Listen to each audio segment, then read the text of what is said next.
Today I went to a local nursery and I bought this neon pothos. And they had a marble queen pothos, that's what I wanted, but it was in a bigger pot and I wanted something small because I have smaller space. And it's fun enjoying a plant grow and get bigger as opposed to staying small. Now what's nice about the neon color though is it looks really, really beautiful if it were in a white pot. Just that neon color pops with the white. Now I have this pot I got several years ago. It's from Ikea, and they don't make these anymore. It's hard to find the style on eBay, but there are plenty of white wall-mounted planters you can get off the internet. But I have plans for that at the moment, so I'm not going to use that. But about 4 years ago, I took a PVC pipe cap and I glued 4 legs. I put a little bit of triangle-shaped craft foam at the bottom as a padding. And I had peat moss in here and I planted a butterwort. Well, I was gone for the weekend and I came back and it was dead. So anyway, if you do plant butterworts, I don't think peat is the best media for them. I'm still trying to hone my skills at keeping butterworts alive. So anyway, I'm going to plant Hermie in here. And if you look at this pot, it's will flatten out but could use a little bit more soil. And because you want the soil of the pothos to completely dry out between waterings, this way it stays healthy and happy. Plus they could use light. I'm going to put a little bit of, well, actually I have another idea. I'm actually going to go ahead and just stick this in here, mush it down, and then you have to do it very, very slowly. See, they never put enough perlite in there. I'm going to see if, okay, so it's taller than the pot, but being a shorter pot, since I'm using an end cap, actually helps it dry sooner, especially without a drainage hole. So I do have some dead leaves I do need to prune. So let me take care of that.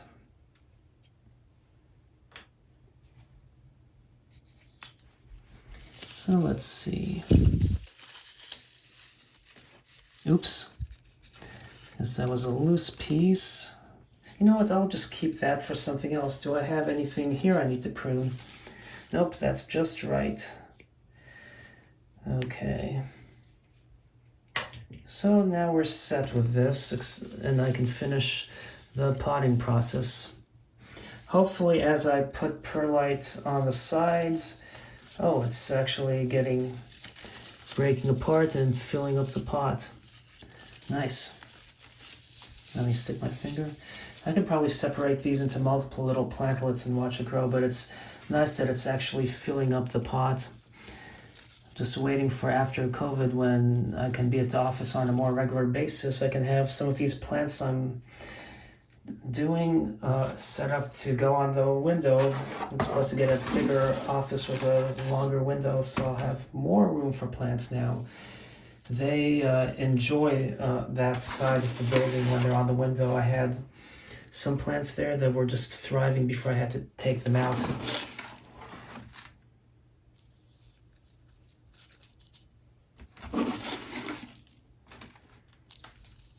I think this looks so great in that pot that it might merit taking a nice professional photograph. I do have an SLR, a Canon 60D, that's 18 megapixels. But since my iPhone shoots RAW, it's just more convenient. I do want to sell my camera since I haven't been actually taking as many professional photos like I used to, and I have plenty of lenses. So nobody's buying cameras these days apparently, because the market got saturated with stock photos and so many people have cameras. And what happened was, years ago, SLRs were basically confined to professionals, And then when digital SLRs came out, everybody was buying them. And now the cell phone camera technology has caught up so much that SLRs have returned back to being a device for professionals only. But the advantage to owning an SLR is, while you have professional features on a phone, there are certain things you can do a lot better with an SLR than you can with an iPhone. And I have a 12 Pro Max at the moment. It shoots in RAW, and I can adjust the EV and everything, but when you have such a teeny-weeny lens, it doesn't let as much light in as a bigger lens on an SLR. And with the zoom power of detachable lenses, there is so much more you still can do. They do make small attachments to iPhones, and the heavy-duty ones are over $100 for zoom, telephoto, things like that. They have cheaper ones on Amazon, but it's like nice having everything built in, just using the built-in features versus cluttering up your fanny pack with all these attachments when you go out on excursions. Okay. So let me get some of the dust off. I guess I could water it. It did have, the soil was moist, so it doesn't have to be watered right now. But as you can see, it is so beautiful against the white pipe. What's interesting is I do work right across the street from Charlotte Pipe, which makes these. Don't know how many plants they have or anything, but anyway. Okay, for the piece that broke off, I guess it was loose and broke off and then reattached in the soil or something, but I'm just taking off the stuff here. Don't need those leaves, and I need to find a pot for it, don't I? So let me go look for a small pot that would look good in it. So the pot I've chosen for this is actually a mug with a dog on it. And this is from 1992, an old vintage mug. There's a lady at work that she has maybe a golden lab or a Cockerel Spaniel, some dog that looks that color. And what I'm going to do is, she wanted the neon pothos when I mentioned them after I discovered them one time. And I'm going to go ahead and just clean off the residue. I could put Goo Gone, but I'm going to see if just a little bit of rubbing alcohol will work for now. So this is 91%, so it's the high octane. I do have a little bit of chapped thumb, so I'm hoping I'm not going to inflict pain on myself. But because ceramic is nice and smooth and easy to work with, for the mug, it cleaned up nicely, so that's good.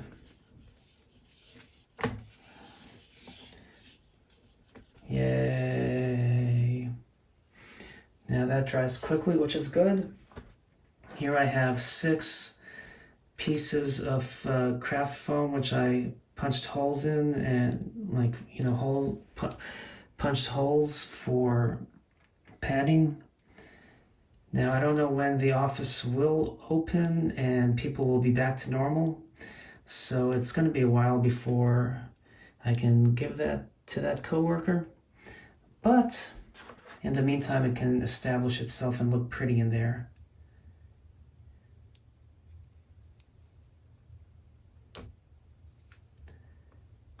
Uh-oh, since I'm doing it in 6s, I need to be there.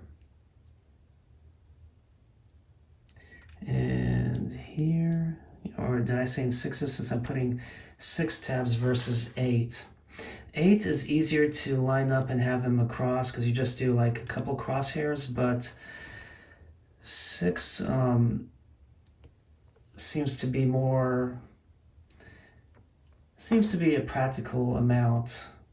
They usually put 3 or 4 on professional pots, but when you have enough along the bottom, it's less likely as you're setting it down, if you're setting it down at an angle, to hit the counter, because every time you pick it up and put it down, it's going to scratch even with padding on it. So then you don't have to worry about it perfectly level when you put it on the counter. So here we go. We have tabs under there as padding. Now for soil, I already cut these off. For soil, I have this, African violet that I think I may have overwatered. I moved it somewhere sunny, but killed poor thing. It looks beyond recovery. So I'm just going to reuse some of this soil because I do need to transplant this plant and hope it can survive, but I doubt it, so I might not even worry about it anymore. And this, yeah, I did overwater. Poor thing. At least there's enough moisture in here that I don't need to water the pothos. And maybe by removing all the soil, it will dry faster, and if it can recover, it recovers. If it can't, I've already propagated from this one.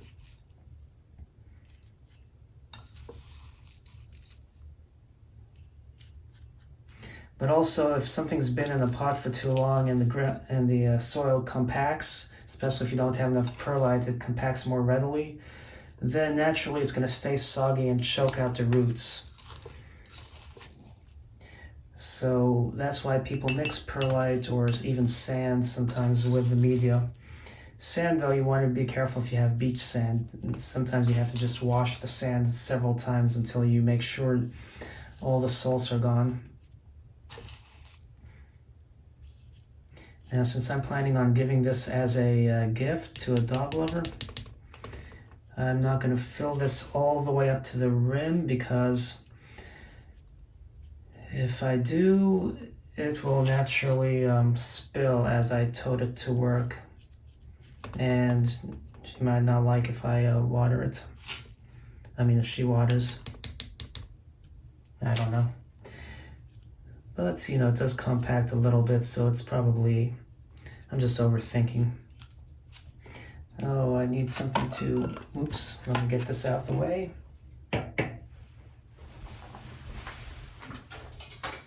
Okay, I have these, so I'm going to I want to stick this in like that. So look at these little fluffy rhizomes or something. So I'm going to just grab it like this and just stick it in the dirt.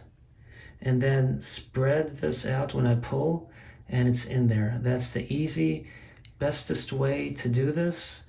And we have success. And then I can pad this down, probably do a better job patting it down with a spoon.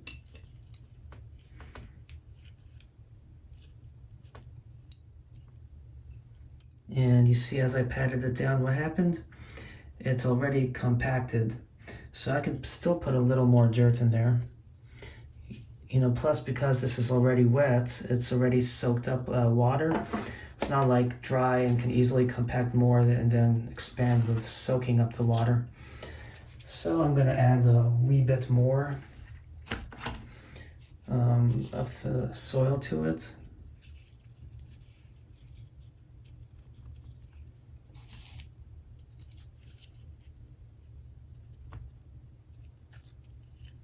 Yeah, that looks so much better.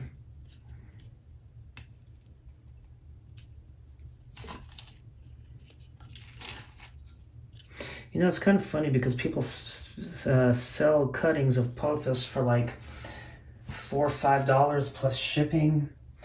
And it's like, I got this from a local nursery and a more expensive one at that.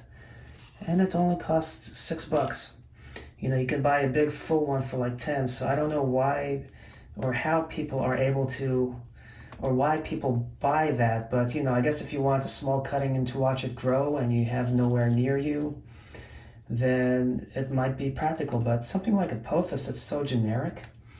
They didn't have the size marble queen I wanted, so I'll just go back later. They're bound to have it eventually. So here is the pot with the pothos. This is a little wilted because I guess it was a broken piece sitting in that pot, probably not well rooted.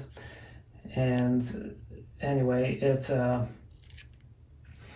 it should eventually open up and be a happy plant. So here are the final products. It kind of looks nice with 3 legs angled out. I may have to make a video on how to make these so you know how to glue them and everything, and how to line up the holes. And here's the other one. I hope you enjoyed this video. Thanks for watching and happy planting.